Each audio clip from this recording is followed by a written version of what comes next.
The mighty kingdom of Ahom, the most important kingdom of Assam বা north east.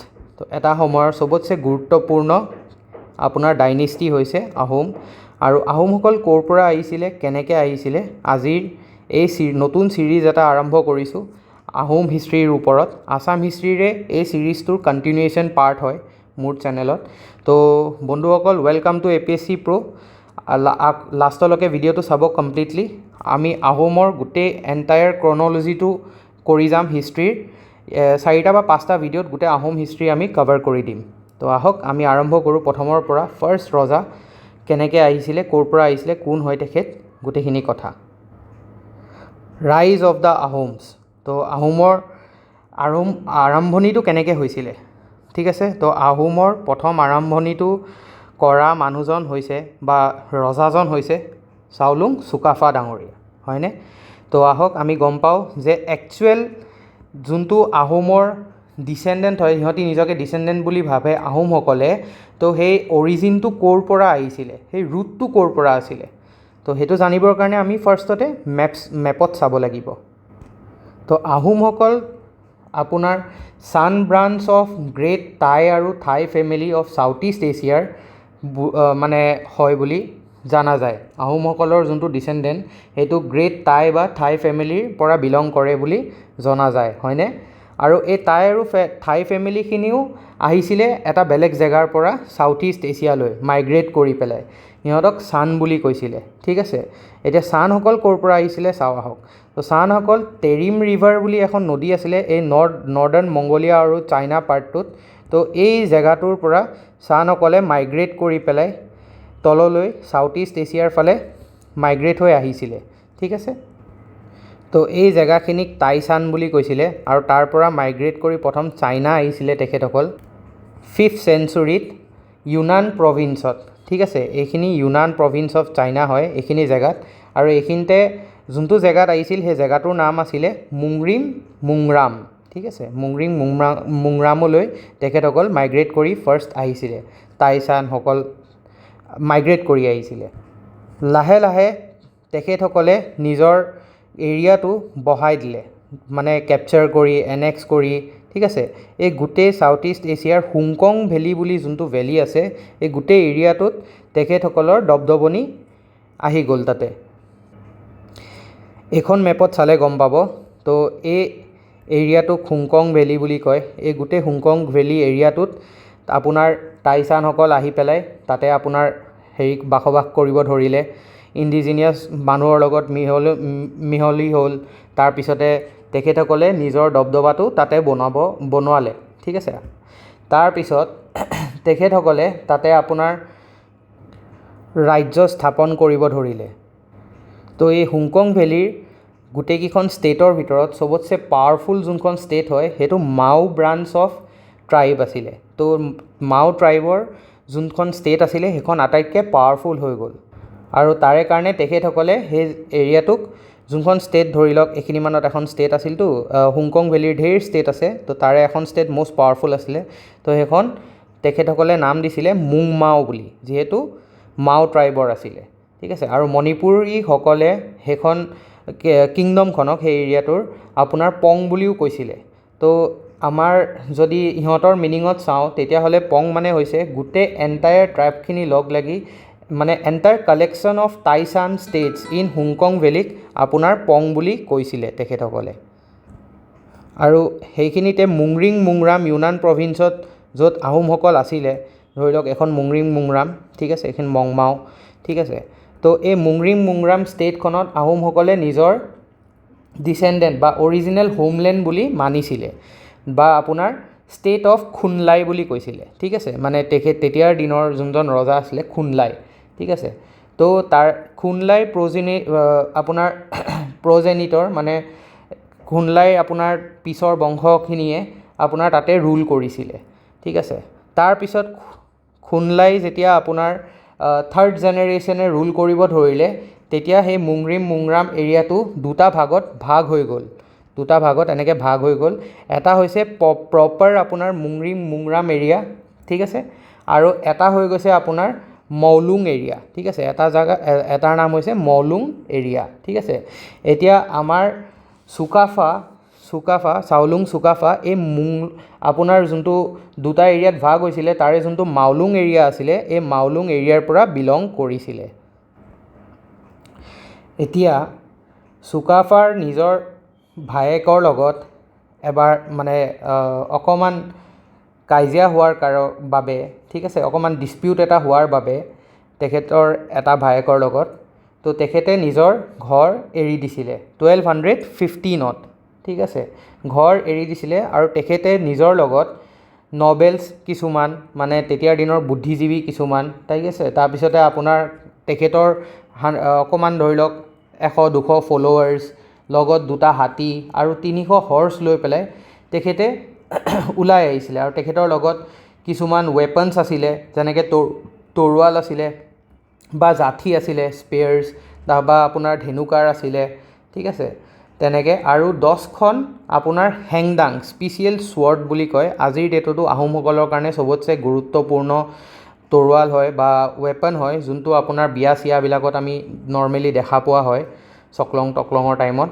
তো সেই হেংদাং 10খন লৈ তেখেতে নিজৰ ঘৰৰ পৰা ওলাই আহিছিলে। আৰু মাওলুঙৰ পৰা যেতিয়া তেখেত ওলাই আহিছিলে তেখেতে আপোনাৰ মংমাওত হল কৰিছিলে, ঠিক আছে। তো সেই মংমাওৰ পৰা তেখেতে এখন মুকঙৰ পৰা, মংমাওত হল কৰা নাই, মুকঙত হল কৰিছিলে।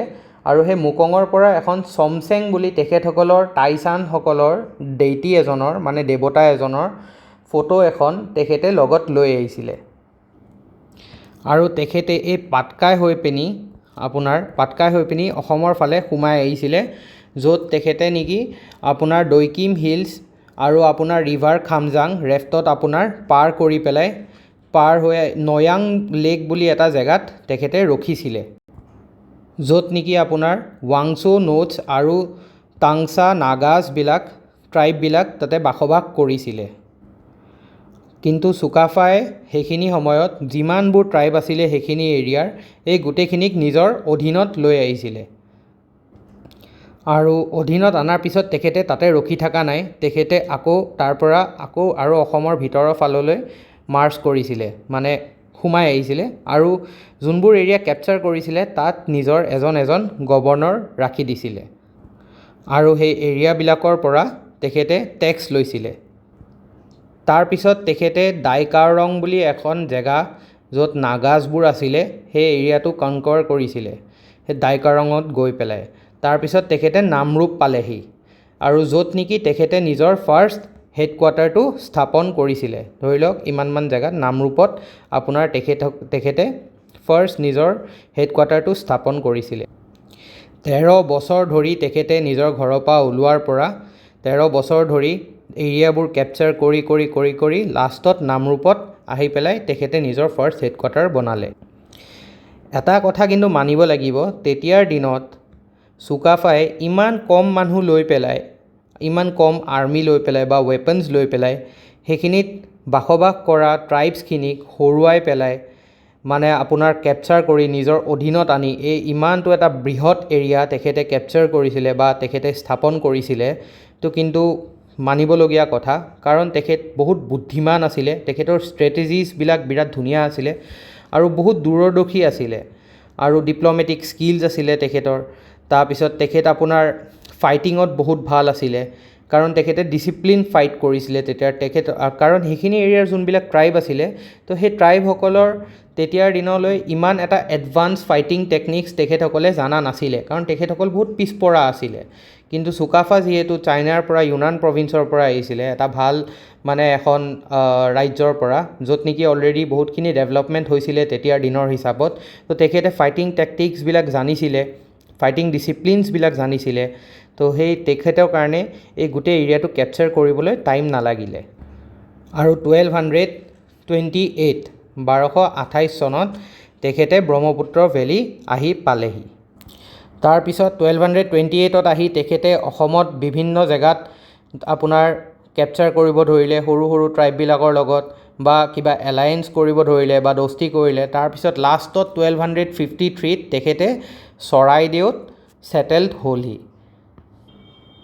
য'ত নেকি মৰাণছ আৰু বাৰাহিছ যোনবিলাকক থাকুমথা আৰু আপোনাৰ মৰাণ যোনবিলাক বাদাউচা আণ্ডাৰত ৰুল কৰি আছিলে, তো সেই দুটা ট্ৰাইবকো তেখেতে ধুনীয়াকৈ নিজৰ অধীনত লৈ আনিছিলে আৰু তেখেতসকলৰ পৰা টেক্স লৈছিলে। আৰু এই মৰাণ আৰু বাহাৰিছখিনি দিখৌ আৰু দিচাং ৰিভাৰৰ ওচৰত থকা ট্ৰাইবেল মানুহ আছিলে, যোন আপোনাৰ চুকাফাৰ লগত ফাৰ্ষ্ট টাইমৰ কাৰণে policy of peace and conciliation sign কৰিছিলে, বা ধৰি লওক তেখেতে মানে একমত হৈছিলে, চুকাফাৰ অধীনত আহিছিলে বুলি ক'লেও ভুল নহ'ব। কিন্তু যোনবিলাকে ৰেবেল কৰিছিলে তেখেতৰ এগেইনষ্টত, তেখেতৰ অধীনত নাহোঁ বুলি কৈছিলে, তো সেই তেনেকুৱা মানুহবিলাকক চুকাফাই কেতিয়াও মাফ কৰা নাছিলে আৰু বহুত ব্ৰুটেলি ৰুথলেছলি মাৰি পেলাইছিলে। তাৰপিছত তেখেতে পাৰ্মানেণ্টলি আপোনাৰ হেডকোৱাৰ্টাৰ এটা স্থাপন কৰিলে চৰাইদেউত, আৰু সেই হেডকোৱাৰ্টাৰটো স্থাপন কৰাৰ কাৰণে অকেজন এটা চেলিব্ৰেট কৰিলে, য'ত নেকি দুটা ঘোঁৰা তেখেতসকলৰ ডেইটিৰ কাৰণে ছেক্ৰিফাইচ কৰা হৈছিলে। তেখেতে অসমৰ ভিতৰৰ ফালে আৰু এৰিয়া কেপচাৰ নকৰি যোনবিলাক এৰিয়া অলৰেডি কেপচাৰ কৰিছিলে সেইবোৰ কেনেকৈ সংযত কৰি ৰাখিব পাৰে সেইটোত বেছি গুৰুত্ব দিছিলে, আৰু সেই এৰিয়াখিনিৰ যোনখিনি মানুহ আছিলে কেনেকৈ সেইখিনিত ৰাজত্ব কৰিব লাগে, চলাব লাগে, সেইখিনিৰ ওপৰত বেছি ফ'কাছ কৰিছিলে। আৰু তেখেতক এছিষ্ট কৰিবৰ কাৰণে দুজন মন্ত্ৰী আছিলে, কাৰণ তেখেতকো মানুহ দৰকাৰ হ'ব ন, কাৰণ তেখেতে অকলেতো গোটেই এৰিয়াটো চম্ভালাটো সম্ভৱ কথা নহয়। তো তেখেতৰ টাইমত পাত্ৰ মন্ত্ৰী দুজন আছিলে, যিসকলক বুঢ়াগোহাঁই বা বৰগোহাঁই বুলি জনা হৈছিলে। তো বুঢ়াগোহাঁই বা বৰগোহাঁই বুলি জনা হৈছিলে। তো মনত ৰাখিব, বুঢ়াগোহাঁই আৰু বৰগোহাঁই ফাৰ্ষ্ট টাইম মন্ত্ৰী কাৰ আণ্ডাৰত আছিলে, চুকাফাৰ দিনত আছিলে। আৰু যেতিয়া চুকাফা ফাৰ্ষ্ট টাইম আহিছিলে আমাৰ অসমৰ ফালে সোমাই পেলাই, তো আমাৰ অসমক তেখেতে মুংডুং চুংখাম বুলি কৈছিলে। মুংডুং চুংখাম বুলি কোৱা কাৰণটো কি আছিলে, কাৰণ গোটেইখন ধানৰ খেতি হয় এনেকুৱা, ঠিক আছে, গল্ডেন কালাৰৰ, তো country full of golden gardens বুলি কৈছিলে। অবভিয়াছলি এজন ৰজা এই ম্যানমাৰ পাটকাই পাহাৰৰ ফালৰ পৰা অহা, তো সেইখিনি সময়ত তেখেতসকলক ছেটেল কৰিবৰ কাৰণে খেতিৰ জেগা লাগিব, এৰিয়া লাগিব, ভাল আপোনাৰ ইৰিগেশ্যন ফেচিলিটিজ লাগিব, য'ত নেকি তেখেতসকলে নিজৰ খানা উগাব পাৰে, খাব পাৰে, হয়নে, ৰিচ'ৰ্চেছ লাগিব। তো তাৰে কাৰণে তেখেতে অসম আহি পেলাই যেতিয়া দেখিলে যে গোটেইখন ধানৰ খেতি হৈ আছে ইয়াত ধুনীয়াকৈ গল্ডেন কালাৰৰ, আপোনাৰ একদম পূৰা দূৰ দূৰলৈকে গল্ডেন কালাৰ দেখা যায়, তো মুংডুং চুংখাম বুলি কৈছিলে, country full of golden garden. আৰু এই গোটেই চুকাফাৰ যোনটো জাৰ্ণি হয় এণ্টায়াৰ লাইফৰ, তো এই গোটেইখিনি ৰেকৰ্ড কৰিছিলে দেওধাই বা বাইলুং প্ৰিষ্ট আছিলে তেতিয়া সময়ত তেখেতসকলৰ। তো এই দেওধাই বা বাইলুং প্ৰিষ্টসকলে চুকাফাৰ গোটেই মনুমেণ্টেল ট্ৰেক আৰু আপোনাৰ তেখেতে য'ত য'ত এষ্টাব্লিছ কৰিছিলে নিজৰ কিংডমটো, এই গোটেইখিনি বস্তু ফাৰ্ষ্ট টাইম বুৰঞ্জীত লিখিছিলে, মনত ৰাখিব। তো ফাৰ্ষ্ট বুৰঞ্জী চুকাফাৰ দিনত লিখা হৈছিলে। কোনে লিখিছিলে? দেওধাই আৰু বাইলুং প্ৰিষ্টসকলে। চুকাফা কিন্তু কেতিয়াও নিজে ইনভেডাৰ হিচাপে বা ৰজা যেনেকৈ বেলেগ বেলেগ দেশ এনেক্স কৰি আহে সেই হিচাপে কেতিয়াও অহা নাছিলে। তো তেখেতসকলৰ মাথাত সদায় খেতিৰ কথাই আহিছিলে। হয়, তেখেতসকল স্মাৰ্ট আছিলে বহুত, তেখেতসকলৰ শিক্ষা আছিলে তেতিয়াৰ দিনত, এডভান্স টেকনিক্স জানিছিলে বস্তুবিলাকৰ, তো তাৰে কাৰণে তেখেতসকলৰ কেপচাৰ কৰিবৰ কাৰণে ন' ডাউট ইজি আছিলে বস্তুবোৰ, কিন্তু তেখেতসকল এগ্ৰিকালচাৰেল ফ'ক হিচাপেহে ইন চাৰ্চ অফ লেণ্ড, মানে খেতি কৰিবলৈ আপোনাৰ জেগা বিচাৰিহে অসমৰ ফালে সোমাই আহিছিলে, য'ত নেকি তেখেতসকল ছেটেল হ'বলৈ পাৰে। আৰু যোনবোৰ এৰিয়া কেপচাৰ কৰিছিলে তাৰে যোনবোৰ লোকেল মানুহ আছিলে, চুকাফাৰ এইটো চবতছে ভাল গুণ বুলি ক'ব লাগে, কাৰণ তেখেতে গোটেইখিনি মানুহক ইনভাইট কৰিছিলে ডিনাৰৰ কাৰণে আৰু হোষ্ট কৰিছিলে ধুনীয়া ধুনীয়া ডিনাৰ্ছ, ঠিক আছে, য'ত নেকি তেখেতসকলে মিলি পেলাই খাইছিলে আৰু ইণ্ট্ৰডাকশ্যন লৈছিলে কেনেকুৱা ধৰণৰ কি হয় কি নহয়, তো মানে তাৰ ইণ্ডিজিনিয়াছ মানুহখিনিৰ লগত মিলিবৰ কাৰণে চেষ্টা কৰিছিলে, যোনটো এটা ৰজাৰ বিৰাট ভাল কোৱালিটি বুলি ক'ব পাৰি। তেখেতসকলৰ ভাষা, ৰিলিজিয়াছ ৰাইটছ, আৰু তেখেতসকলৰ ছোৱালীবিলাক আপোনাৰ তেখেতসকলৰ লগত ইণ্টাৰমিক্স মেৰিজ হৈছিলে, তাৰপিছতে আপোনাৰ চিম্পল লাইফ অফ এ কমনাৰ, মানে তেখেতসকলৰ যোনবিলাক কমন পিপল আছিলে, লোকেল মানুহ, তেখেতসকলৰ লাইফবোৰ জানিব চেষ্টা কৰিছিলে, ঠিক আছে। আৰু তেখেতে নিজে খেতি কৰিবলৈ নামিছিলে ফিল্ডত, তেখেতে নিজে কাল্টিভেট কৰিছিলে লেণ্ড। আৰু তেখেতে যিমানখিনি কমনাৰ মানুহ আছিলে, সেই কমন মানুহখিনিক এটা ৰজাৰ চবতছে ধুনীয়া গুণ কি, যেতিয়া সেই ৰজাজনে আপোনাৰ গোটেই মানুহখিনিক নিজৰ ফ্ৰেণ্ড হিচাপে কেয়াৰ কৰিব বা নিজৰ ল'ৰা হিচাপে, ল'ৰা ছোৱালী হিচাপে কেয়াৰ কৰিব, তো তেখেতে গোটেই মানুহখিনিক নিজৰ ফ্ৰেণ্ড হিচাপে মানিছিলে আৰু তেখেতসকলৰ লগত একেলগে মিলি পেলাই কাম কৰিছিলে। তেতিয়া কি হয়, কমন মানুহখিনিয়ে এজন ৰজাৰ ওপৰত ট্ৰাষ্ট গেইন কৰে, বহুত ধুনীয়া এটা ট্ৰাষ্ট বিল্ড কৰিব পাৰে এজন ৰজাই যদি তেনেকৈ ৰজাজনৰ এটিটিউডটো যদি তেনেকুৱা হয়, তেতিয়াহ'লে এজন ৰজাৰ ওপৰত বিশ্বাস চবৰে হ'ব। আৰু তেতিয়াৰ টাইমৰ চুতীয়া ট্ৰাইব বা বাৰাহিজ ট্ৰাইব বা মৰাণ ট্ৰাইবৰ মানুহখিনিৰ লগত ইণ্টাৰমিক্স হৈছিলে, বিয়া হৈছিলে, আৰু তাৰ পিছৰ পৰা যোনবিলাক জেনেৰেশ্যন আহিলে সেইবিলাক চব ইণ্টাৰমিক্স জেনেৰেশ্যনছ ওলাব ধৰিলে আহোম। কাৰণ সেইখিনি সময়ত আহোম যেতিয়া আহিছিলে পাটকাই হৈ পেলাই, তেখেতসকলে নিজৰ লগত ছোৱালী মানুহ অনা নাছিলে, তেখেতসকলে নিজে নিজে সোমাই আহিছিলে ন' ডাউট। কিন্তু ল'ৰাখিনিহে আহিছিলে, কাৰণ তেখেতসকলে খেতি বিচাৰি আহিছিলে। তেতিয়াৰ টাইমত এটা মানে হেৰি আছিলে যে মহিলাসকলক ইমান এটা মানে খেতি কৰিবলৈ বা হেৰি কৰিবলৈ নপঠায়, তো সেই গোটেই কামখিনি মেল মানুহখিনিয়ে কৰিছিলে, তো সেই মেল মানুহখিনিয়ে বেছিকৈ আহিছিলে। তো ইণ্টাৰমিংগল হ'বৰ কাৰণে তেখেতসকলে ইয়াৰে লোকেল ট্ৰাইবছবিলাকৰ ছোৱালীবিলাকৰ লগত বিয়া পাতিলে আৰু তাৰপিছত ইণ্টাৰমিক্স হৈ গ'ল। আৰু লোকেল মানুহখিনিয়েও তেখেতক বহুত সন্মান দিছিলে, এজন ৰজা হিচাপে নহয়, এজন ফ্ৰেণ্ড হিচাপে। কাৰণ সেইখিনি সময়ত চুকাফাই তেখেতসকলকো নতুন নতুন ফাইটিং টেকটিক্স হওক বা ঘোঁৰা চলোৱা হওক বা আপোনাৰ খেতি কৰোঁতে কেনেকৈ ইৰিগেশ্যন ছিষ্টেম হওক, বহুত বস্তু নতুন তেখেতসকলে শিকিব পাৰিছিলে চুকাফাৰ পৰা।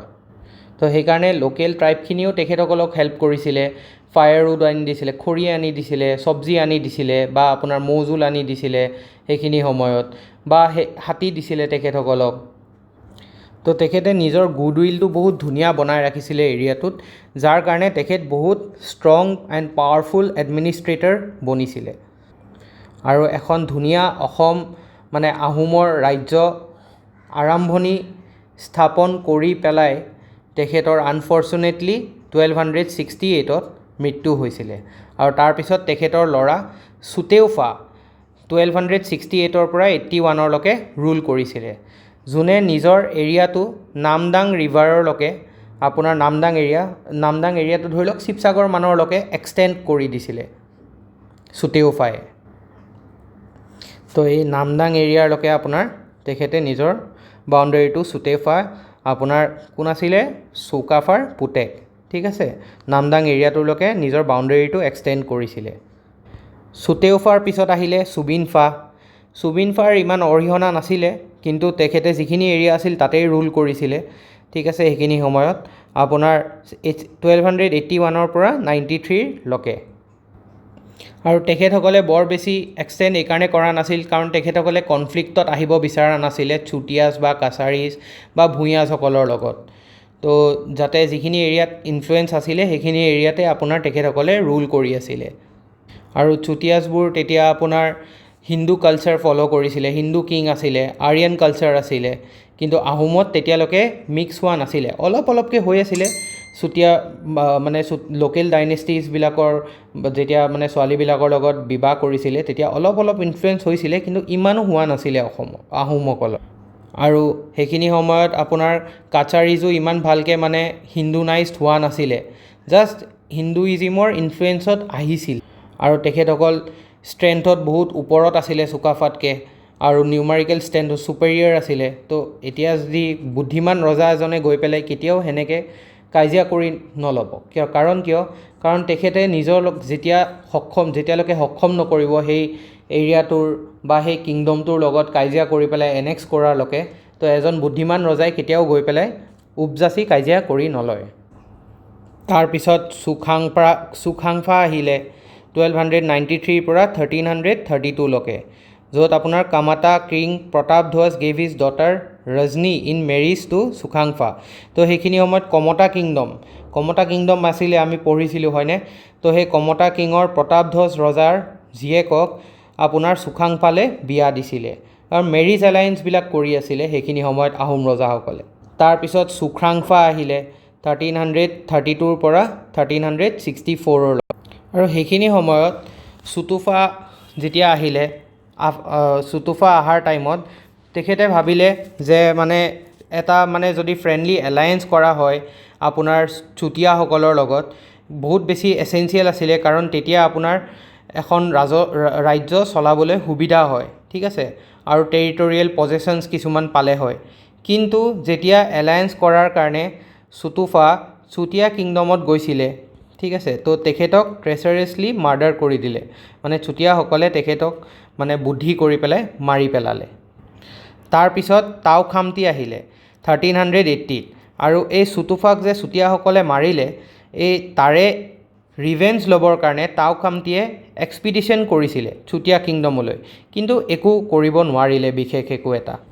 আৰু তাৰপিছত চুতীয়াসকলক একো নকৰাকৈ এফেক্ট নকৰাকৈ তো ৱেষ্টৰ ফালে আহোমসকলে কেপচাৰ কৰিবলৈ গ'ল, কেপচাৰ নহয় এলায়েন্স কৰিবলৈ গ'ল আৰু টেৰিটৰি নিজৰ অধীনত আনিবলৈ গ'ল। আৰু তেনেকৈ মই যে ক'লোঁ কামাতা কিঙে নিজৰ ছোৱালীজনী অফাৰ কৰিলে বিয়াৰ কাৰণে, তো সেনেকৈ এলায়েন্সবোৰ বনাব আৰম্ভ কৰিলে। আৰু সেই যোনজনী ছোৱালী কামাতা কিংডমৰ আৰিয়ান আছিলে তেখেতসকল, কামাতা মানুহখিনি আৰু হিন্দুনাইজড আছিলে। তো সেই ফাৰ্ষ্ট যেতিয়া এজনী ৰাণী আহিলে আহোম কিংডমলৈ, তো তেতিয়া ফাৰ্ষ্ট আহোমসকলৰ মাজত হিন্দুনাইজ হোৱা লাহে লাহে প্ৰচেছটো আৰম্ভ হৈ গ'ল। আৰু সেইখিনি সময়ত এই ৰাণীজনী ইমান বেছি ইনফ্লুৱেঞ্চড আছিলে আপোনাৰ আহোম ৰজাৰ ওপৰত, তো তেখেতৰ যোনজন ল'ৰা চাও পুলাই, তো তেখেতক চিৰাং ৰজা বনালে বা চিৰাঙৰ গভৰ্ণৰ বনাই দিলে সেইখিনি সময়ত। তাৰপিছত এটা বহুত ইম্পৰ্টেণ্ট ৰজা আহিলে এজন, তেখেতৰ নাম হৈছে চুডাংফা, যাক বামুণী কোঁৱৰ বুলিও কোৱা হয়, কাৰণ টাও খামতিৰ দুজনী ৰাণী আছিলে। তো ডাঙৰ ৰাণীজনীয়ে বহুত বেছি জেলাছ আছিলে সৰু ৰাণীজনীৰ পৰা, তো তেখেতক জ্বলাবৰ কাৰণে বা তেখেতক আঁতৰাবৰ কাৰণে, তেখেতৰ ল'ৰাটোক নিজৰ কিংডমখন দিয়াৰ কাৰণে টাও খামতিৰ, তো তেখেতে এটা বুদ্ধি কৰি পেলাই, বদমাচি কৰি পেলাই সৰু ৰাণীৰ ওপৰত এলিগেশ্যন এটা আনিলে।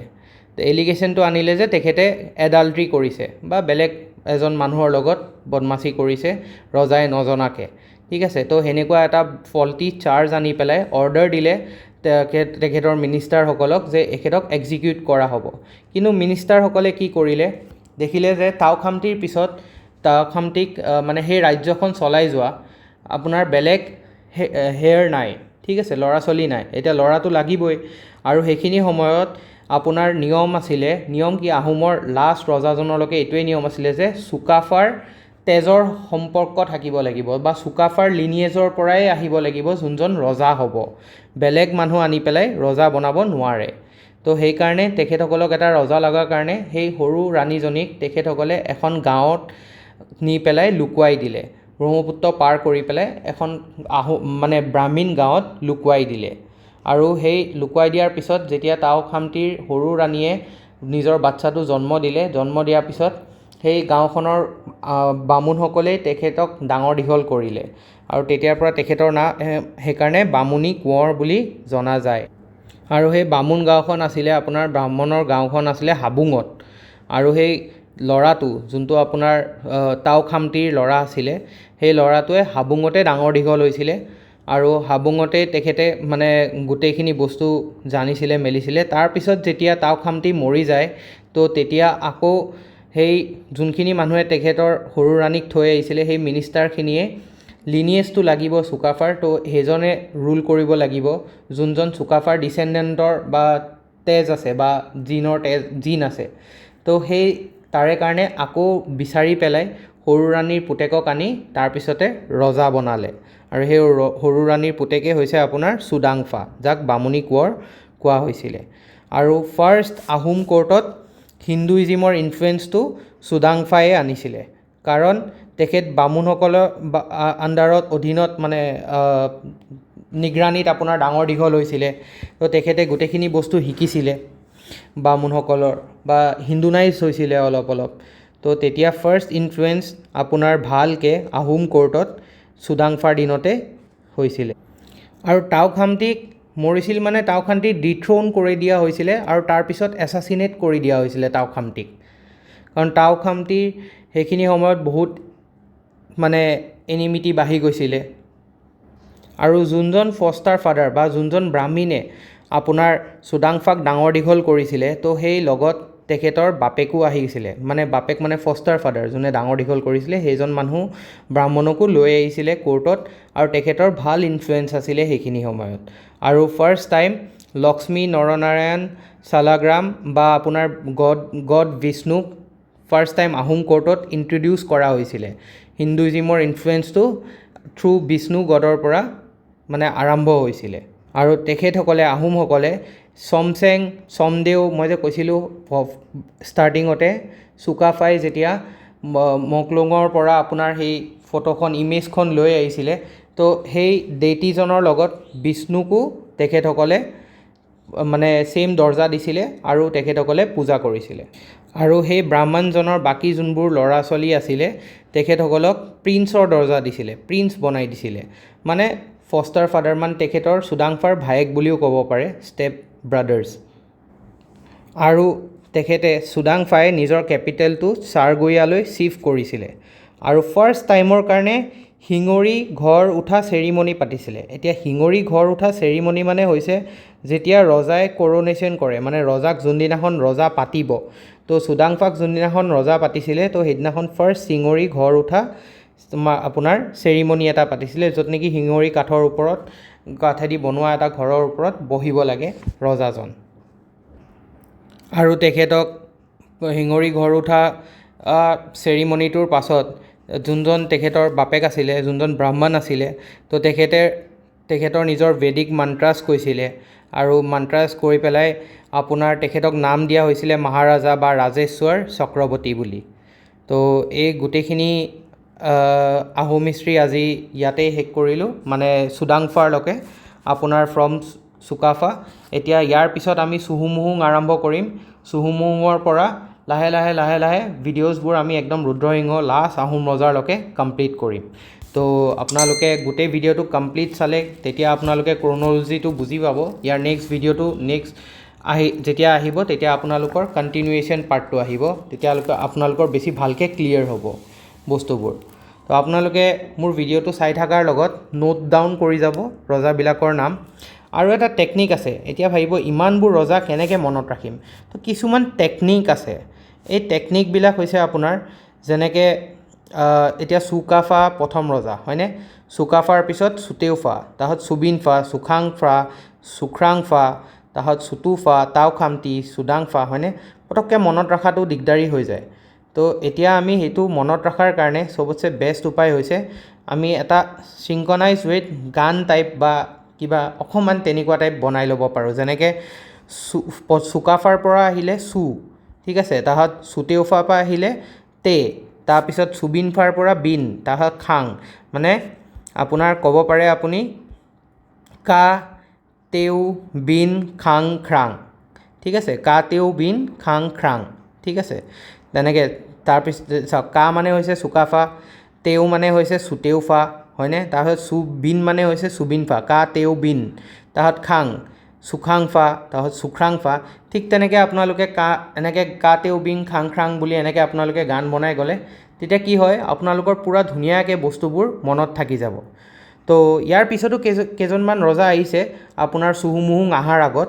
তো তেখেতসকল আপোনাৰ হৈছে যেনেকৈ আপোনাৰ চুজানফা, তাৰপিছত আপোনাৰ চুখ্ৰাংফা, চুফাকা, তাৰপিছত আপোনাৰ চুচেংফা, তাৰপিছত চুহেনফা, ঠিক আছে, তাৰপিছত চুপিমফাটো একচুৱেলি অকণমান ইম্পৰ্টেণ্ট হয়, ইমানো ইম্পৰ্টেণ্ট নহয়। চুপিমফাৰ দিনত এটা ঘটনা ঘটিছিল, কাৰণ সেইখিনি সময়ত চুপিমফাৰ ৰাজ্যত আপোনাৰ নাগাৰ চিফ এজন আহিছিলে। তাৰপিছত চুপিমফাৰ যোনজনী ৰাণী আছিলে, চুপিমফাৰ ৰাণীয়ে কি কৰিলে, সেই ৰজাজন বিৰাট ধুনীয়া আছিলে, নাগা মানুহ আছিলে, অকণমান হেণ্ডচাম আছিলে, ঠিক আছে। তো তেখেতে চুপিম্ফাক ক'লে যে এই ৰজাজন বিৰাট ধুনীয়া হয়, আৰু চুপিম্ফাৰ সেইটো সহ্য হোৱা নাছিলে। তো চুপিম্ফাৰ খং উঠি পেলাই ৰাণীজনীক নগা চিফটোৰ লগত পঠাই দিছিলে। তাৰপিছতে তেখেতসকলৰো মানে তেখেতৰ সেই নাগা চিফজনৰ আৰু ৰাণীজনীৰো এটা ল'ৰা হ'ব। তেখেতৰো বহুত অৰিহণা আছে, ক'ত এপইণ্ট হয়, কেনেকৈ আনে, সেইবোৰ আমি হুমুং যেতিয়া পঢ়িম তেতিয়া গম পাম। তো আজিৰ কাৰণে ইমানখিনি আছিলে, ধন্যবাদ। আৰু মোৰ ভিডিঅ'টো যদি আপোনালোকে ভাল পাইছে শ্বেয়াৰ কৰিব চবৰ লগত। আৰু অসম হিষ্ট্ৰীটো জানিবলৈ বিৰাট দৰকাৰ। এতিয়া গ্ৰেড 3 গ্ৰেড 4 এক্সাম আহি আছে, তাতেও বিৰাট ইম্পৰ্টেণ্ট হয়। বহুত কুৱেশ্যনছ আপোনালোকৰ ইয়াৰ পৰা পৰি যাব, আপোনালোকে ধুনীয়াকৈ নোট ডাউন কৰি যাব বস্তুবোৰ। ধন্যবাদ।